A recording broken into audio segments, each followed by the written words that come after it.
11 de la mañana con 14 minutos en todo el país. Estamos en vivo a través de Canal 11 de Punta del Este y recibimos aquí en el estudio al jefe de la Oficina Electoral de Maldonado, el señor Pablo Braganza. Bienvenido a la mañana del 11. Gracias por la invitación. Con mucho gusto. Bueno, me imagino que con muchísimo trabajo, el 15 de abril vence el plazo para sacar la cédula, esos nuevos votantes. No dejemos todo para el último momento. Tenemos una semana de turismo que es una semana prácticamente inexistente ahora nos va a decir Pablo Braganza, para este tipo de trámites, pero hay un tema clarísimo, como decíamos al comienzo del programa, del 2019, la última elección nacional, a el 2024, año de elección nacional, hay 10.000 votantes más en Maldonado.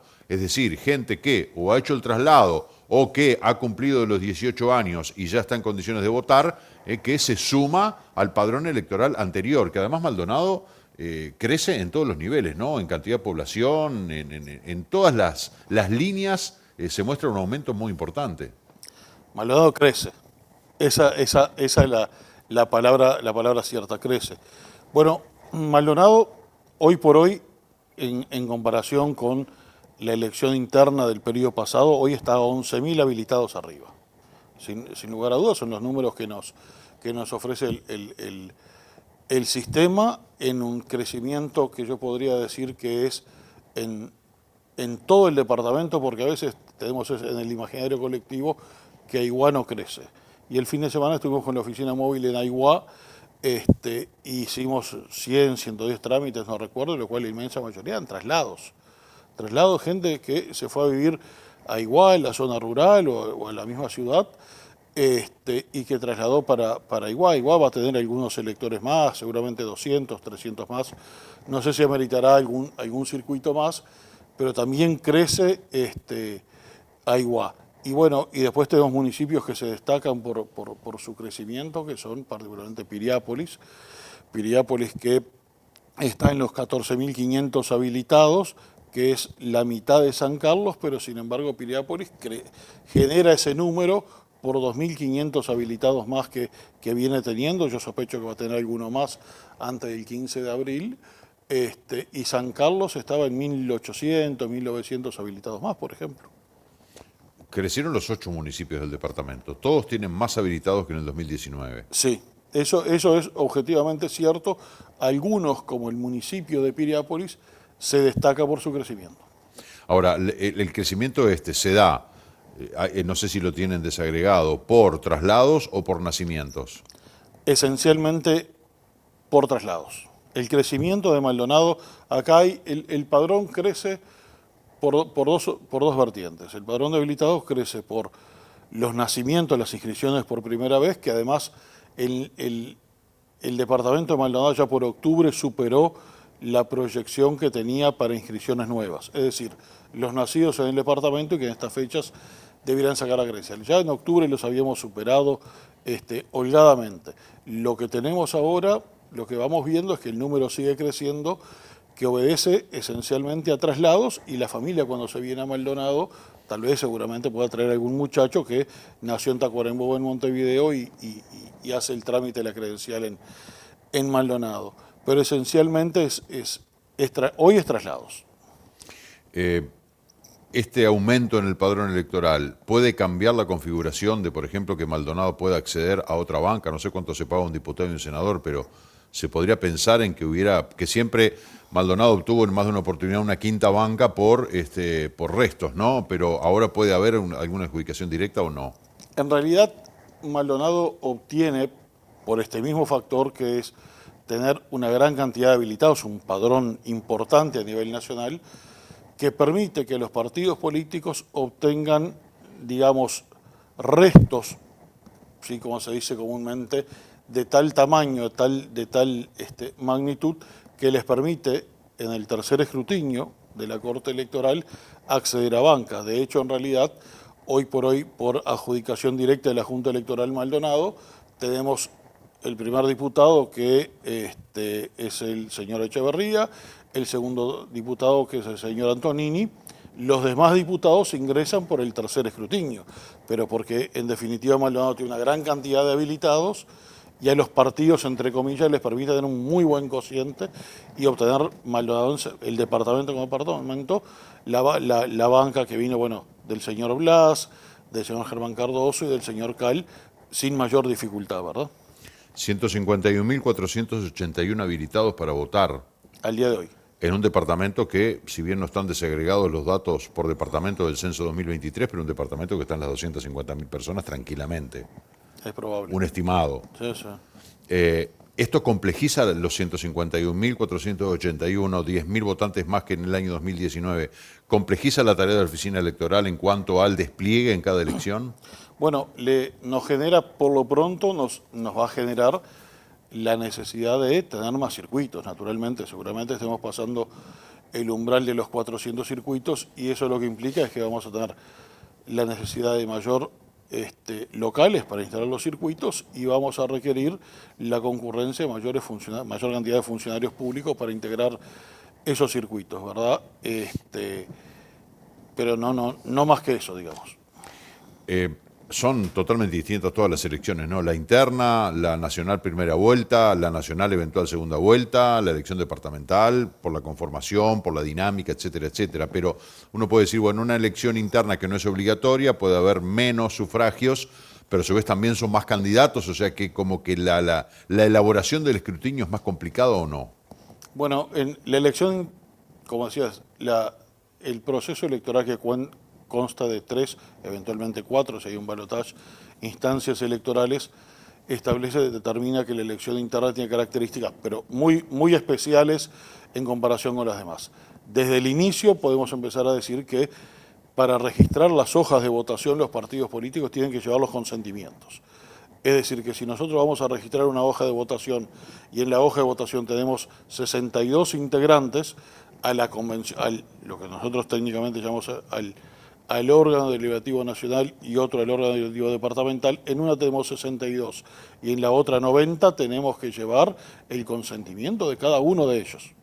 Es decir, cuando vamos a presentar la hoja, más de lo que establece la reglamentación establece los consentimientos, todo, lo cual es bastante engorroso porque eso implica necesariamente que los funcionarios tienen que chequear que hayan venido los consentimientos de la hoja con 90 integrantes. No es un detalle menor. Segunda instancia, acá hay un elemento que para las agrupaciones es relevante. Nosotros no llevamos las hojas de votación a los circuitos en las elecciones internas. Es decir, cada agrupación tiene su responsabilidad de la distribución de las hojas de votación y de llevarlas o no a los circuitos. ¿Sí? Porque esta es una elección que políticamente generalmente lo que se estila es que el elector ya vaya con la hoja de votación por la propia cantidad de hojas de votación. Y después en la elección propiamente dicha, el mismo acto es una elección que habitualmente vota la mitad del electorado. Al ser voluntaria, no ser obligatoria, no todos los ciudadanos van a votar, habitualmente viene marcando alrededor del 50, 52, 54% Maldonado. La elección es voluntaria, pero ¿puede votar cualquier persona o tienen que estar afiliadas a los partidos? No. Puede votar cualquier persona que esté inscrita en el registro cívico nacional, que esté en los padrones habilitados. Y va y opta, bueno, naturalmente por la lista que prefiere, del partido de su preferencia. Y aquí que vamos a tener una cantidad importante de partidos en esta elección. Esa era la próxima pregunta, porque el otro día me pareció ver un gráfico que se hablaba de 26 partidos que van a competir en la elección. Sí, ayer inclusive en la Corte... Me pierdo, o sea, me pongo a pensar y capaz que llego con suerte a 15. Sí. Me falta un montón. Ayer, yo no recuerdo el nombre de los partidos, hubo sesión de la Corte Electoral y ese instante estaba leyendo el nombre de los partidos, nombres muy particulares, y eran, yo no los contabilicé, pero 25, 26 partidos que van a participar en la elección, eso, lo cual es la primera vez que hay una gran cantidad de partidos. Recordemos que cada partido de esto, la ley y por consiguiente la reglamentación determina que tienen que superar los 500 votos en todo el país para poder pasar a la segunda instancia. Perdón, antes de ir a la elección, el partido político, todos los partidos políticos, pero los partidos políticos tienen que registrar más de 500 candidatos el 31 de mayo, que es cuando vence el registro de hoja de votación. 500 candidatos diferentes en sus hojas de votación, que a veces suena algo muy común, pero por ahí para los partidos menores no es tan sencillo, y a su vez el día del acto electoral tienen que pasar los 500 votos en todo el país. Incluso hay partidos que se han presentado y han sido validados y homologados por la Corte Electoral, pero después no alcanzan esos 500 y han quedado fuera de competencia. Es bastante común eso, que en las diferentes instancias electorales los ciudadanos constituyan un partido político, presentan todos los recaudos a la Corte Electoral a través de su Comisión de Asuntos Electorales los estudia, en lo que elabora un informe bastante semejante al Parlamento, pero bueno, a nivel de la Corte Electoral, y después el plenario de la Corte Electoral aprueba el partido político, que es el que tiene que cumplir con estos requisitos en la instancia electoral. Hojas de votación que reúnen más de 500 candidatos en su totalidad, y en la segunda instancia, que es el propio acto electoral, superar los 500 votos, que muchos no lo superan. Sí, sí. Estamos acostumbrados aquí en Uruguay, es el voto manual, el voto físico, ¿verdad? De que uno va al cuarto secreto, no al cuarto oscuro. Muchos le llaman el cuarto oscuro. Sí. Es el cuarto secreto. Ahí extraen la hoja que desean, por eso se recomienda siempre llevarla para evitar que no haya de la hoja de votación que uno quiere o que de repente no se dé cuenta y tome una hoja de votación que esté rota, marcada y después se termine anulando el voto. Pero en definitiva, la gente va, emite su voto y después viene la parte de los escrutinios, ¿no? Que es la gran ansiedad que todos votamos, ya queremos saber quién ganó. ¿Se trabaja rápidamente en el tema de conocer los datos? Me imagino que debe ser diferente según la elección de la que hablemos, pero ¿qué pasa con ese trabajo? En la elección interna, ahora la de junio, vamos a tener vamos a regresar sobre nuestros pasos a nivel de Corte Electoral. La formación de los integrantes de mesa era exclusivamente virtual y en este caso, más a sugerencia particularmente de los que estamos al frente de las oficinas departamentales, le pedimos a la Corte Electoral y la Corte Electoral hizo suyo la recomendación que además de la capacitación virtual que va a existir naturalmente, exista una instancia presencial. ¿Por qué? Porque la complejidad de los escrutinios lo amerita, ¿sí? Por consiguiente, es la instancia propia del escrutinio. Nosotros terminamos recomendando a los integrantes de mesa que más que un tema del escrutinio de los números es una instancia administrativa. Yo le llamo administrativa porque en la medida que vamos abriendo los sobres en la mesa es un voto para la lista tal y cual de tal partido que la colocamos en la mesa. A la Convención Nacional, muy bien. Y un voto a la convención departamental de ese partido, muy bien. Y ya después pasamos a abrimos otro sobre y es otro partido. Entonces, el despliegue en la mesa, sí que es algo que nosotros prevemos en el reglamento locales, es que existan mesas cómodas para poder trabajar, porque no es habitualmente como en la nacional que hay, vamos a decirlo, 32 votos para una lista, 28 para la otra. Generalmente en las elecciones departamentales hay 1, 2, 3, 4 votos para determinada lista de determinado partido y que a su vez son convenciones nacionales y convenciones departamentales. Es decir, hay un gran despliegue de hoja de votación. Ahora, lo que yo decía del voto físico, ¿no? Que a mí en lo personal me encanta ir, poner la lista en el sobre, depositar el sobre en la urna. Ese folclore que tiene la elección es maravilloso. Pero no se ha pensado en el voto electrónico. Sí se ha pensado, pero nunca se ha llegado a instrumentar. Hay ahí también un tema de confianza, un tema de seguridad cibernética, pero ¿qué pasa con Uruguay que no tiene voto electrónico? Bueno, a nivel yo trabajé bastante cercanos a las diferentes integraciones de la Corte Electoral y desde la reforma de la Constitución, las tres últimas Cortes Electorales, las últimas tres integraciones, no hubo un solo ministro que tuviera una opinión favorable al voto electrónico. ¿La reforma del 96? La reforma del 96, pero por decir una fecha, porque en esa fecha se cambió la Corte Electoral y se empezó a hablar del voto electrónico en general. Las diferentes integraciones de la Corte Electoral, y me arriesgo a decir que en general a nivel de mandos medios y direcciones, no encontramos a nadie que tenga una opinión favorable al voto electrónico. Nosotros, bueno, como tú le decías, estamos muy orgullosos del sistema electoral, el sistema garantista del voto presencial. Alguno le puede decir sí, pero es muy artesanal. Bueno, es muy artesanal como se hizo toda la vida, que va el ciudadano, se verifica la identidad del ciudadano, concurre al cuarto secreto, saca su voto, lo coloca en el sobre. Una vez llegadas las 19:30 horas, se verifica que no hay más electores, se cierra la urna, se procede al escrutinio. ¿Y cuál es la virtud de eso? Es que lo que sale de adentro de la urna es lo que hay. ¿Sí? Esos son los votos, es la expresión del ciudadano. No hay errores. No hay errores, es su libertad. Y acá hay 2 o 3 pequeñas cosas que hacen a esa instancia muy garantista y muy nuestra. Nosotros ahora en la Corte Electoral, en algunas elecciones, viene utilizando primero fue la Saibalita, últimamente hay unas tablets, que lo que hacen simplemente es adelantar el resultado, que en definitiva son para los medios de comunicación y los partidos políticos, que ofrecen el resultado inmediatamente. Se termina el escrutinio en la mesa, se carga en la tablet, ¿sí? Y después, bueno, en definitiva se envía el resultado. Pero también al lado de la tablet está la vieja y querida cuaderneta, la vieja y querida acta de escrutinio en el cual firman, como se hizo siempre, se establece los resultados de la mesa, se establece la firma presidente y secretario de la mesa, los delegados que los quieran hacer, y después tenemos el escrutinio departamental que se verifica todo.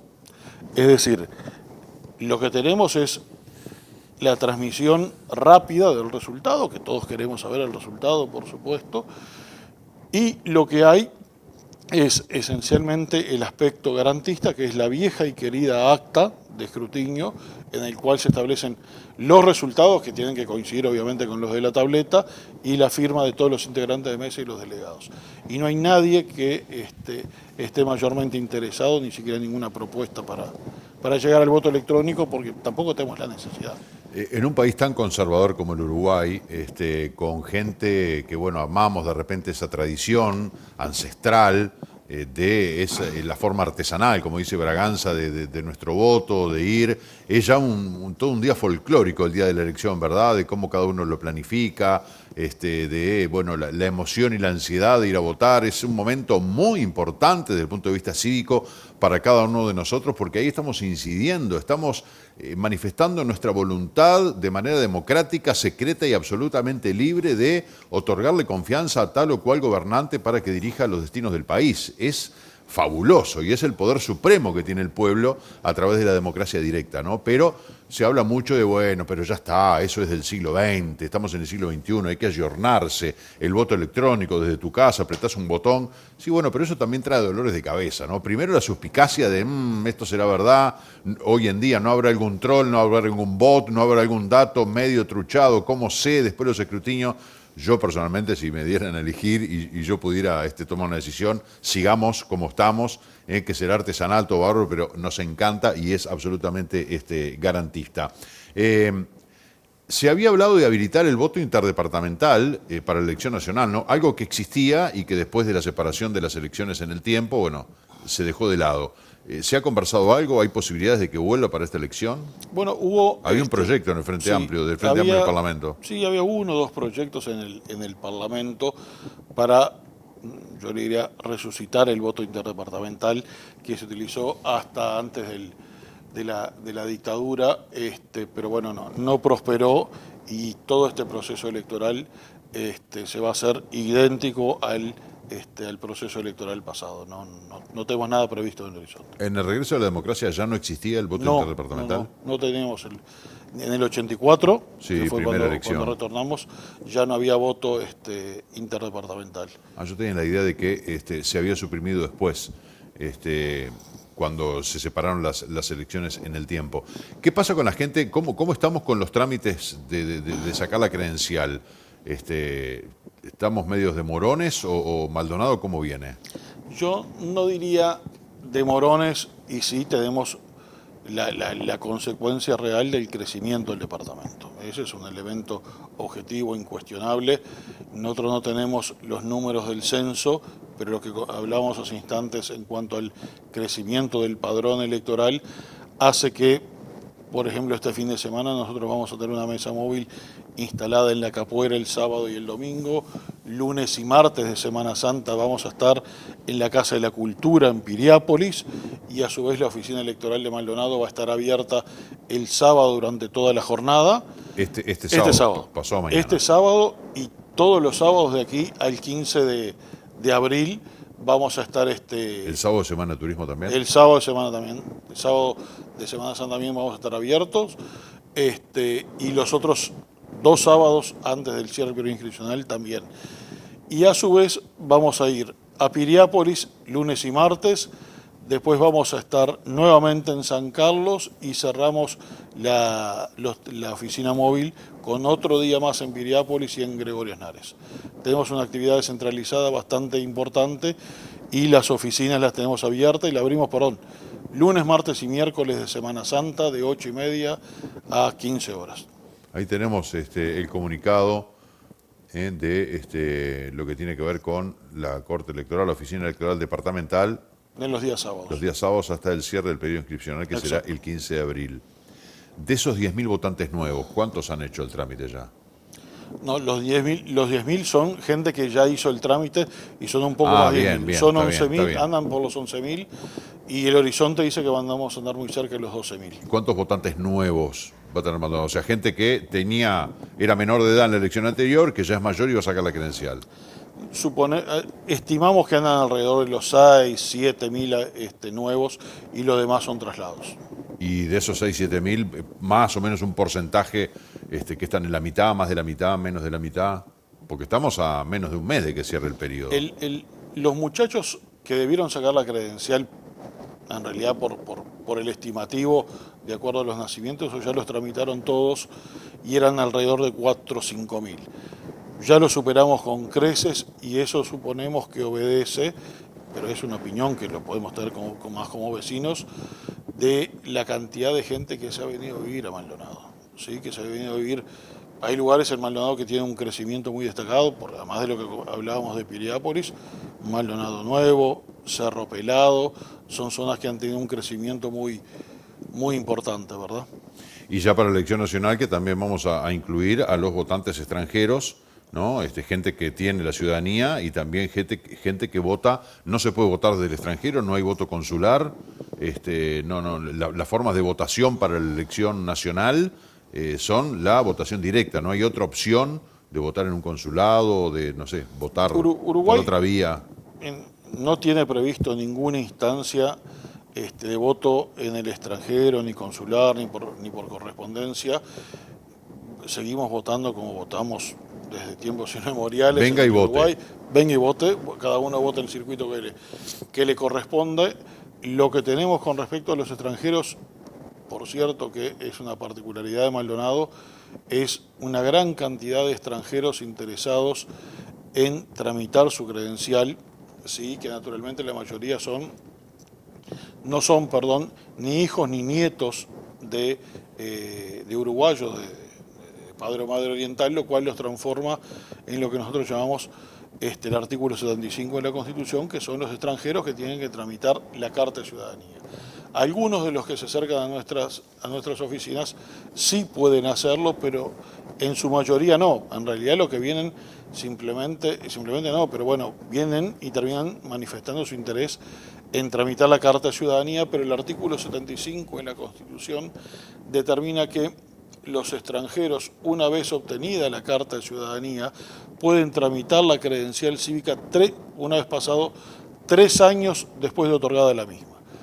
Es decir, un extranjero viene a nuestras oficinas, tramita la Carta de Ciudadanía, prueba 3 o 5 años que está radicado en el país, ya esté o no, 3 años si tiene familia constituida y 5 años si no tiene familia constituida.